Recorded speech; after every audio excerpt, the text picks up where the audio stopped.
అందరికీ నమస్కారం. సీఎం చంద్రబాబు గారిని చంపాలని చూసిన ఒక వ్యక్తి ఈ రోజు ఎన్కౌంటర్ లో కనుమోయడం జరిగింది. అసలు ఎవరా ఈ వ్యక్తి, ఎందుకు చంపాలనుకున్నారు, ఏంటా కథ అనేది పూర్తి వివరాలు తెలుసుకునే ముందు వీడియోనైతే పూర్తిగా చూడండి. అప్పుడే మీకు పూర్తిగా అర్థమవుతుంది. అదే విధంగా చాలా మంది సబ్స్క్రైబ్ చేసుకోకుండా వీడియోని చూస్తున్నారు. దయచేసి సబ్స్క్రైబ్ చేసుకోండి. సబ్స్క్రైబ్ చేసుకోవడం వల్ల నేను చేసే ప్రతి వీడియో అప్డేట్ మీకు ముందుగానే నోటిఫికేషన్ రూపంలో వస్తుంది. అదే విధంగా లైక్ చేయడం మర్చిపోతున్నారు, దయచేసి లైక్ చేయండి. లైక్ చేయడం వల్ల ఇటువంటి ఇంపార్టెంట్ ఇన్ఫర్మేషన్ మీకు చాలా మందికి రీచ్ చేసిన వాళ్ళు అవుతారు. అలాగే మీరు లైక్ చేయడం వల్ల నాకు ఈ వీడియో అనేది బూస్టింగ్ అవుతుంది. ఇంకా లేట్ చేయకుండా వీడియోలోకి వెళ్ళిపోదాం. నిజానికి చెప్పుకోవాలంటే మావోయిస్టులకి ఈ రోజు బ్లాక్ డేనే అని చెప్పుకోవాలి. ఎవరిని చూసి రెచ్చిపోయి దాడులకు పాల్పడ్డారో ఆ వ్యక్తి ఈ రోజు జరిగిన ఎన్కౌంటర్ లో చనిపోయాడు. అతనే చలపతి. మీకు ఈ పక్కన ఫోటోలో కనిపిస్తున్న వ్యక్తే అతను. అయితే జనవరి 19 నుంచి ఛత్తీస్గఢ్ ఒడిశా సరిహద్దుల్లో పోలీసులకు మావోయిస్టులకు మధ్య ఎదురుకాల్పులు జరిగాయి. ఈ ఘటనలో 19 మంది మావోయిస్టులు చనిపోగా అందులో చలపతి కూడా ఉన్నారు. అయితే ఆంధ్రప్రదేశ్ ముఖ్యమంత్రి చంద్రబాబు నాయుడు పైన అలిపిరిలో బాంబు దాడి చేసింది కూడా ఈ చలపతి. దాంతో అతనిపై కేంద్ర ప్రభుత్వం నిఘా వేసింది. అతనిపై ₹1 కోటి రివార్డు కూడా ప్రకటించింది. అసలు ఎవరు ఈ చలపతి అనేది తెలుసుకునే దిశగా వెళ్తే, చలపతి అసలు పేరు జయరాం రెడ్డి. కానీ పోలీసుల నుంచి తప్పించుకునేందుకు జయరాం నుంచి చలపతిగా, అలాగే రామచంద్రారెడ్డి, అక్కడి నుంచి అప్పారావు, రాము, ఇలా ఎన్నో పేర్లు కూడా మార్చుకొని తిరిగాడు. ఇతన్ని అందరూ మాత్రం చలపతిగానే గుర్తించారు. చలపతి స్వస్థలం చిత్తూరు జిల్లాలోని మదనపల్లె. 10వ తరగతి వరకు కూడా చదువుకున్నాడు. పై చదువులు చదువుకోలేకపోయాడు. అయితే చిన్నప్పటి నుంచి కూడా అతనికి మావోయిస్ట్ అవ్వాలన్న కోరిక అయితే ఉండేది. అది 10వ తరగతి వచ్చేసరికి మరీ ఎక్కువైపోయింది. అందుకు కారణం మదనపల్లిలో అప్పట్లో కనీస వసతులు కూడా లేకపోవడం, విద్యార్థులకు అవకాశాలు లేకపోవడం, ఇలా కుల వివక్ష అన్ని కూడా ఉండేవి.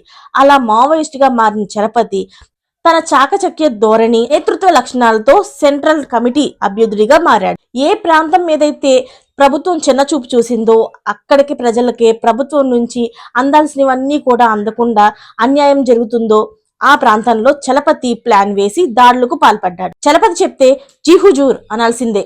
అతను ప్లాన్ వేస్తే అది పక్కా జరుగుతుంది అని నమ్మేవారు. చాలా సార్లు చలపతి వల్ల తమకు న్యాయం జరిగింది అంటూ కొందరు ప్రజలే ఆయన పట్టించకుండా రక్షించేవారు. బస్తార్ లాంటి దట్టమైన అడవుల్లో కూడా ఎక్కడెక్కడ తిరిగితే పోలీసుల నుంచి తప్పించుకోవచ్చు అని బాగా తెలిసిన వ్యక్తి చలపతి. అతని చుట్టూ కూడా 10 మంది గార్డులు ఉండేవారు.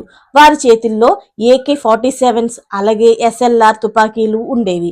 ఛత్తీస్గఢ్ లోని అబ్దుల్ మడ్ ప్రాంతంలో తన భార్య అరుణతో కలిసి తిరుగుతుండేవాడు చలపతి. అక్కడే ఉంటే సేఫ్ కాదని తెలిసి ఒడిశా సరిహద్దుల్లో ఉన్న గరియాబాద్ అడవుల్లోకి తలదాచుకోవడానికి వెళ్ళిపోయాడు. ఒక రకంగా చెప్పాలి అంటే చలపతి మరణానికి కారణం అతను తన భార్యతో తీసుకున్న సెల్ఫీనే. ఈ సెల్ఫీ మ్యాటర్ ఏంటంటే 2016 మేలో విశాఖపట్నంలోని కొయ్యూరు మండలంలోని భద్రతా బలగాలు మావో నేతలను అయిన ఆజాద్ ను మట్టుబెట్టారు. ఆ ఆజాద్ ఎవరో కాదు, చలపతి భార్య అరుణ తమ్ముడే. అయితే ఆజాద్ చనిపోయినప్పుడు తన నుంచి సేకరించిన వస్తువుల్లో ల్యాప్టాప్ తో పాటు చలపతి అరుణాలు కలిసి తీసుకున్న సెల్ఫీ కూడా ఉంది. అప్పటి వరకు చలపతి అలాగే అరుణ ఎలా ఉంటారో కూడా పోలీసులకు తెలియదు. అయితే ఫోటోలు ఉన్నప్పటికీ కూడా వారి మొహాలు క్లియర్ గా కనిపించలేదు. కానీ ఆజాద్ దగ్గర దొరికిన సెల్ఫీతో మాత్రం క్లియర్ గా వాళ్ళ ముఖాలైతే కనిపించాయి.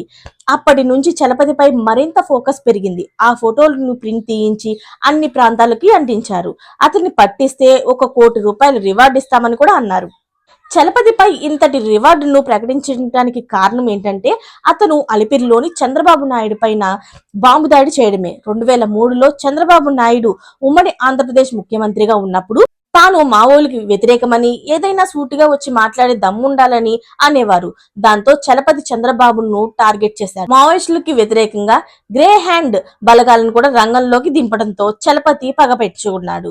అప్పటి వరకు కూడా ఏదైనా సరే సులువుగా టార్గెట్ చేసి చంపేసే చలపతి అండ్ గ్యాంగ్ చంద్రబాబు పెట్టిన కొత్త రూల్స్ వల్ల కొందరు దొరికిపోయారు, మరికొందరు ఎన్కౌంటర్ లో చనిపోయారు. చలపతి మాత్రం తప్పించుకోగలిగాడు. అదే సమయంలో అక్టోబర్ 1న చంద్రబాబు నాయుడు అలిపిరి వైపు నుంచి వెళ్తున్నారని సమాచారం అందుకుని ఆ ప్రాంతంలో ల్యాండ్ మైన్స్ ఏర్పాటు చేయించాడు.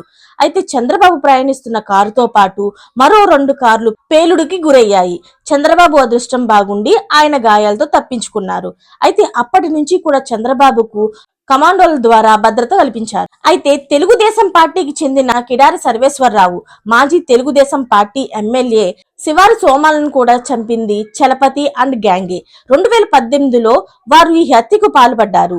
అప్పటి నుంచి కూడా చలపతిపై నిఘా వేశారు. అయితే 2016లోని చలపతి అర్నాలు ఎన్కౌంటర్ లో చనిపోయారని వార్తలు సృష్టించారు. కానీ వారు అప్పుడు చనిపోలేదు. 3 రోజులుగా జరుగుతున్న ఎన్కౌంటర్ లో మొత్తానికి చలపతి చనిపోవడంతో కేంద్రం ఊపిరి పీల్చుకుంది. అయితే ఆయన భార్య అరుణ మాత్రం తప్పించుకున్నారని తెలుస్తుంది. మరిన్ని లేటెస్ట్ అప్డేట్స్ కోసం ఛానల్ ని సబ్స్క్రైబ్ చేసుకోండి. Thanks for watching friends.